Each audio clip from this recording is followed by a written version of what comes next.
خوش رہنا آپ کے اپنے اوپر منحصر کرتا ہے۔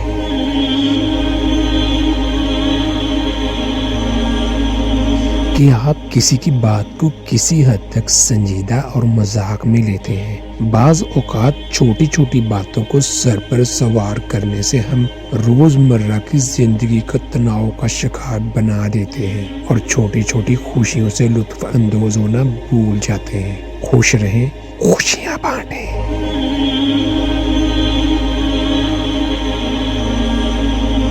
بد نصیبی بڑی خوبصورت شکل میں آتی ہے اور ہم اسے نہیں پہچان پاتے۔ اس طرح خوش نصیبی بظاہر خوبصورت شکل میں نہیں ہوتی اور ہم اسے بھی پہچاننے سے انکار کر دیتے ہیں۔ جو دکھ دے اسے چھوڑ دو، مگر جسے چھوڑ دو اسے دکھ نہ دو۔ دن کی روشنی میں رزق کی تلاش کرو، رات کو اسے تلاش کرو جو رزق دیتا ہے۔ اگر تم اللہ تعالی کی عبادت نہیں کر سکتے تو گناہ کرنا چھوڑ دو۔ آسمان پر نگاہ ضرور رکھو، مگر یہ مت بھولو کہ پاؤں زمین پر ہی رکھے جاتے ہیں۔ من کی میل کو ختم کرنے کے لیے سب سے پہلے اپنی میں ختم کرو، اور میں کو ختم کرنے کے لیے عاجز بننا ضروری ہے، اور عاجز بننے کے لیے یہ ضروری ہے کہ تم اپنی ہستی تک بھول جاؤ کہ تو کیا ہے۔ بس اتنا یاد رکھ، تو خاک ہے، خاک پر ہے اور تجھے خاک میں ہی جانا ہے۔ زندگی میں کبھی ان لوگوں کو کھونے کی کوشش مت کرنا جن کی آنکھیں آپ کے لیے روئی ہوں، جن کے لب آپ کے لیے دعا گو ہوں، جن کا دل آپ کے لیے تڑپتا ہو، جن کا دل آپ کے لیے تڑپا ہو، کیونکہ ایسے نقصان کا کبھی ازالہ ممکن نہیں۔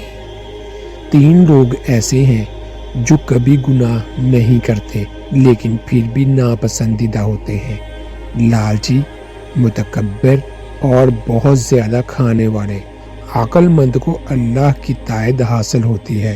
اللہ تعالی سے ڈر اور ریاکاری سے خدا کے ڈر کا مظاہرہ نہ کر، اس وجہ سے تیری عزت کرے اور تیرا دل حقیقاً گناہ گار ہو۔ زبان کے شر سے محفوظ رہنا چاہتے ہو تو خاموش رہا کرو۔ بیوقوفوں سے دوستی مت کرو کیونکہ یہ مشکل وقت میں تیری مشکلات میں اضافہ کریں گے۔ عقل مندوں کی صحبت اختیار کرو، یہ مشکل وقت میں تیری مدد کریں گے۔ موت کو ہر وقت پیش نظر رکھو اور مصائب دنیا کو سہل خیال کرو۔ جاہل لوگوں سے کم ملو ورنہ وہ تجھے بھی جاہل بنا دیں گے۔ دوست سے راز کی بات مت کہو، ہو سکتا ہے کل وہ تمہارا دشمن بن جائے۔ زیادہ سنو اور کم بولو۔ نفس کی درستگی میں مصروف رہو، اس سے صفات بد کے بجائے صفات نیک پیدا ہوں گی۔ سچ بات کو مت چھپاؤ اور جھوٹ مت بولو۔ چھوٹے کاموں کو حقیر مت سمجھو کیونکہ چھوٹے کام ہی بڑے نیک کام کرنے کا سبب بنتے ہیں۔ تو رحم کرے گا تو تجھ پر رحم کیا جائے گا، تو بھلائی کرے گا تو بھلائی